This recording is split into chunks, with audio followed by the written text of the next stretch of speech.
people, selamat datang di channel YouTube bersama Sylvie di Belanda. Bersama saya Sylvie. Seperti terlihat di thumbnail, hari ini kita akan membuat vanilla cake yang permukaannya rata setiap saat. Mau ngingetin dulu nih buat yang belum subscribe, silahkan tekan tombol subscribe-nya dulu dan tekan loncengnya supaya setiap saya upload video baru kalian gak ketinggalan. Terima kasih sebelumnya. Pernah ngeliat kan ya kalau di toko-toko kue atau di gambar-gambar di Instagram, kue yang dipotong terus dalamnya tuh setiap lapisnya terlihat rata, rapi. Seperti pada gambar-gambar berikut ini. Ada rahasianya nih. Hari ini saya mau share sama kalian. Teknik ini bisa diaplikasikan ke berbagai macam jenis resep cake.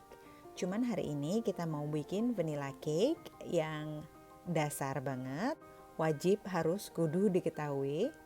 Selain rasanya yang enak, dia juga gampang banget ditransformasikan menjadi rasa-rasa yang lain atau warna-warna yang lain. Contohnya untuk rainbow cake.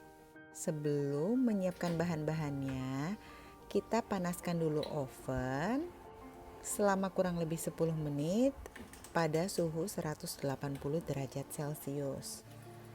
Kita lanjutkan dengan menyiapkan bahan-bahannya, yaitu 110 gram mentega atau butter, lalu 160 gram gula pasir. Kedua bahan ini kita mixer dulu. Nggak lama, kurang lebih cuman 1 menit aja supaya semua bahannya tercampur. Kalau udah, kita bisa tambahkan 1,5 sendok makan vanilla extract.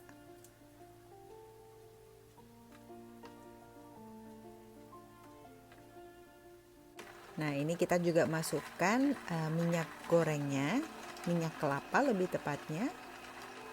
Lalu kita juga bisa tambahkan telur. Ini semuanya kita mixer dengan kecepatan mixer rendah. Telurnya kita pakai 3 butir, tapi kita tambahkan satu persatu. Dan setiap menambahkan 1 butir telur, pastikan adonannya tercampur merata. Di sini saya juga mengetengahkan adonan dengan bantuan spatula. Sementara itu, kita bisa mencampurkan 3 sendok teh atau 1 sendok makan baking powder dengan 270 gram tepung terigu. Memasukkan tepungnya ini kita jadikan 3 tahap. Jadi kita masukkan sepertiganya dulu. Lalu kita bisa tambahkan yogurtnya, di mana kita pakai 120 ml atau 120 gram. Lalu kita tambahkan sepertiga lagi tepung terigu dan baking powder. Dilanjutkan dengan 60 gram atau 60 ml susu cair. Dan diakhiri dengan menambahkan sepertiga campuran tepung terigu dan baking powder yang terakhir.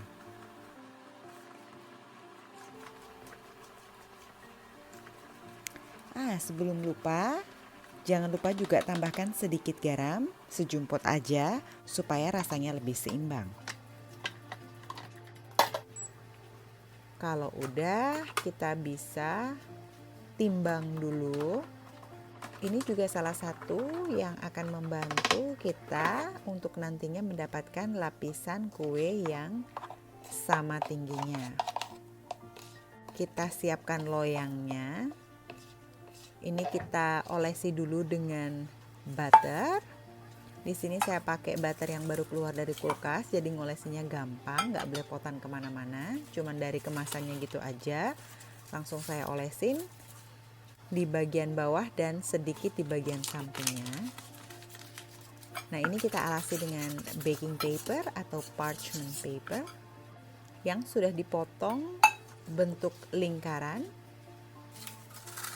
dan juga persegi panjang memanjang mengikuti bagian samping loyangnya. Ini saya pakai loyang yang ukuran 15 cm. Rencananya saya mau bikin 3 lapisan, jadi ini adonannya saya bagi 3. Tadi total adonannya 900 gram, jadi masing-masing lapisan atau masing-masing loyang ini saya timbang 300 gram. Kalau udah dituang, ini bisa diratakan dengan spatula seperti ini. Karena saya cuma punya 2 loyang, kebetulan tingginya juga nggak sama, tapi it's okay. Jadi saya gantian untuk manggangnya. Saya panggang dulu 2 lapisan pertama. Nah, ini trik yang saya pakai supaya bagian atas kuenya nggak meluber atau nggak menggunduk, supaya rata gitu jadinya. Ini bagian luar loyangnya saya lapisi dengan handuk. Handuknya ini saya basahin dulu pakai air dingin, lalu diperas. Memerasnya jangan terlalu kering, jadi harus lembab. Kalau udah, kita lapiskan di bagian luar loyang seperti ini. Saya pakai bantuan peniti. Nah, ini kita panggang di oven dengan suhu 180 derajat Celcius selama 25 sampai 30 menit.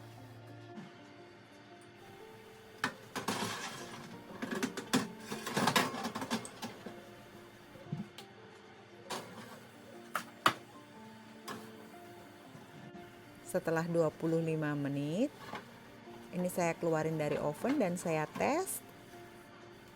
Karena tusuk gigi yang saya pakai buat ngetes nggak ada adonan yang nempel, berarti cake saya udah mateng. Jadi saya angkat. Seperti yang saya tadi udah sebut, saya cuma punya 2 loyang, jadi layer yang ketiga saya panggang menyusul.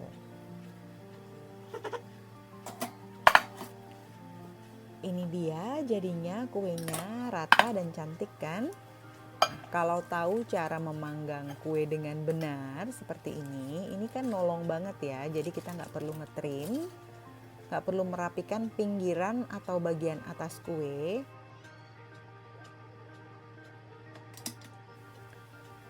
Nah, kalau udah kuenya bisa didinginin kurang lebih selama setengah jam sampai 1 jam dan bisa dipakai untuk berbagai tujuan. Di sini saya mau pakai buat kue yang nantinya akan ditutup fondant.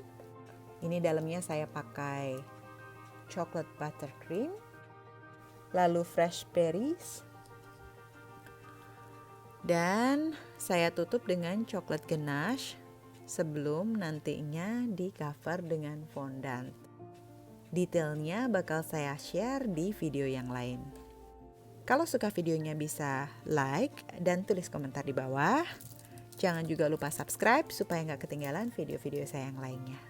Terima kasih banyak. Sampai jumpa di video berikutnya.